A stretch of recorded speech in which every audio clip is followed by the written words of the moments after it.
Wala pa mahuman ang flood control. Unya, na sa 805 billion malitang kwarta gideliver dito nila ni Bongbong Marcos o sa iya mga alipores.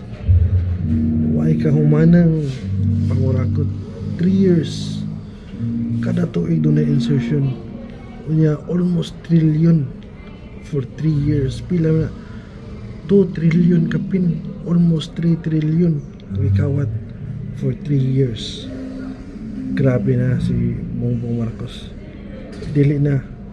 No more Marcos forever. Kinatabang ang war on drugs ni Duterte. Kaya kung dili patungod sa war on drugs, dili mahimong peaceful ang Pilipinas sa niadtong iyang termino. Unya, ang war on drugs is war against criminality o war against corruption. Manito man ni.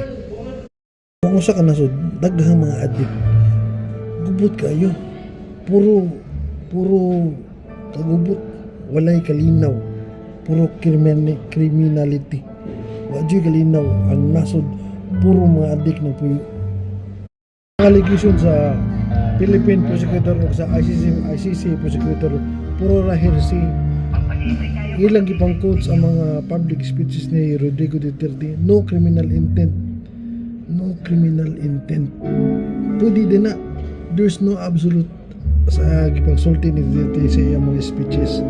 Lahi ang gisulti, lahi ang gibuhat. Tako king kalainan.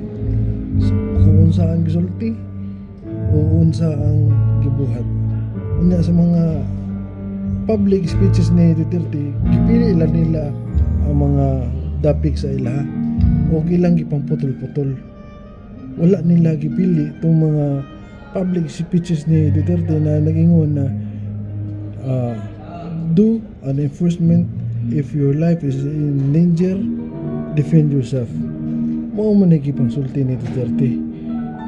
Ang problema lang kay ilang gipilian ipang splice ang mga public speeches ni Duterte.